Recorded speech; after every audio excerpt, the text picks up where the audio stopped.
দিদির দুধ অ্যাপ চালু হলো বললেন জেলা তৃণমূল কংগ্রেসের সভাপতি কানাইলাল আগরওয়াল। জেলা সভাপতির বাসভবনে এদিন সাংবাদিক সম্মেলনের মাধ্যমে ঘোষণা করা হলো।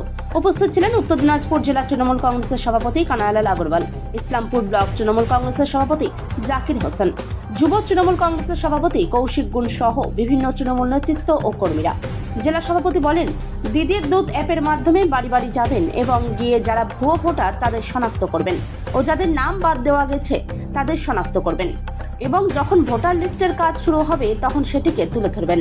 বাংলার ভোট রক্ষার অভিযানের ডাক দিয়েছেন মুখ্যমন্ত্রী, সেখানে ভোটারের স্বচ্ছতা ও সুরক্ষার দেখা হবে।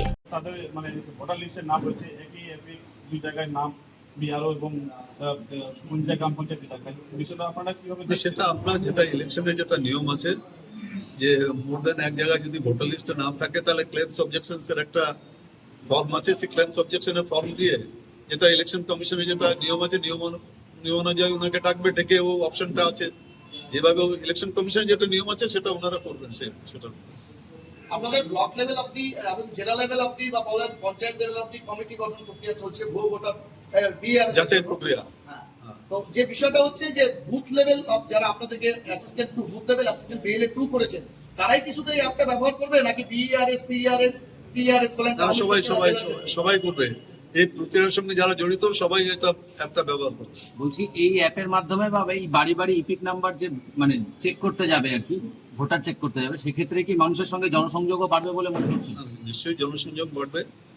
ওনারা বাড়ি বাড়ি গিয়ে সবচেয়ে আগে তো ওনারা ভোটার লিস্টটা যাচাই করবেন, তারপরে যদি কোনো বাড়িওয়ালাদের কোনো ব্যাপার যদি থাকে যে ভাই ফ্ল্যাগশিপ প্রোগ্রামে আমাদের এই সমস্যা হচ্ছে, ওনারা বাড়িওয়ালারা নিশ্চয়ই বলবেন, সেটাও ওনারা আমাদের কাছে আমাদের কাছে তুলে ধরবেন। সেই হিসাবে আমরাও আমাদের উদ্বোধন কর্তৃপক্ষের কাছে তুলে ধরবো। মানে একসময় দিদির দুধ যে মানে কর্মসূচিটা ছিল সেক্ষেত্রে বাড়ির মানে সমস্যাগুলি শোনা হতো আর কি বাড়ি বাড়ি গিয়ে।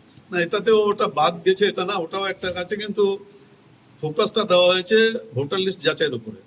তারপরে ফ্ল্যাগশিপ প্রোগ্রাম যদি কারো কোনো অভিযোগ থাকে তাহলে সে নিশ্চয়ই বলবে, সেটাকেও নোট ডাউন করে নেবেন। যারা বিএলএ 2 আছেন সেটাকেও নোট ডাউন করে নেবেন, করে নিয়ে সেটা আমাদের কাছে পাঠাবেন, আমরা আমাদের উদ্বোধন কর্তৃপক্ষের কাছে পাঠাবো। সেই সময় কি ভুয়ো ভোটার পাওয়া গেছিল এরকম? সেখানে কিছু আনফাউন্ড মানে নট ফাউন্ড এরকম ভোটার ছিল, মানে ভোটার লিস্টে নাম আছে কিন্তু ভোটারকে পাওয়া যাচ্ছে না।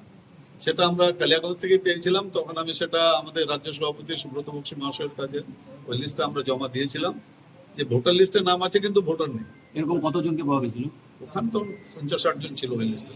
ইসলামপুর শহরে এরকম কোনো এখন পর্যন্ত আমরা ওরকম পাই। একটা বিষয় জিজ্ঞেস করবো, সেটা হচ্ছে মুখ্যমন্ত্রী যে বিষয়টা স্থাপন করেছিলেন সেটা নিয়ে একদম 100% ইলেকশন কমিশন স্বীকার করে নিয়েছে যে ভুয়ো ভোটার হয়েছে, এবং তারপর তারা পরপর দুবার নোটিফিকেশন দিয়ে বলতে বাধ্য হয়েছে যে আইডেন্টিক্যাল এপিক নাম্বার যাদের থাকবে তাদেরকে ইউনিক আইডেন্টিফিকেশন নাম্বার তারা দেবে। তাতেও কি আপনারা আপনাদের তৃণমূল কংগ্রেস সন্তুষ্ট নন? কি মনে করছেন? না,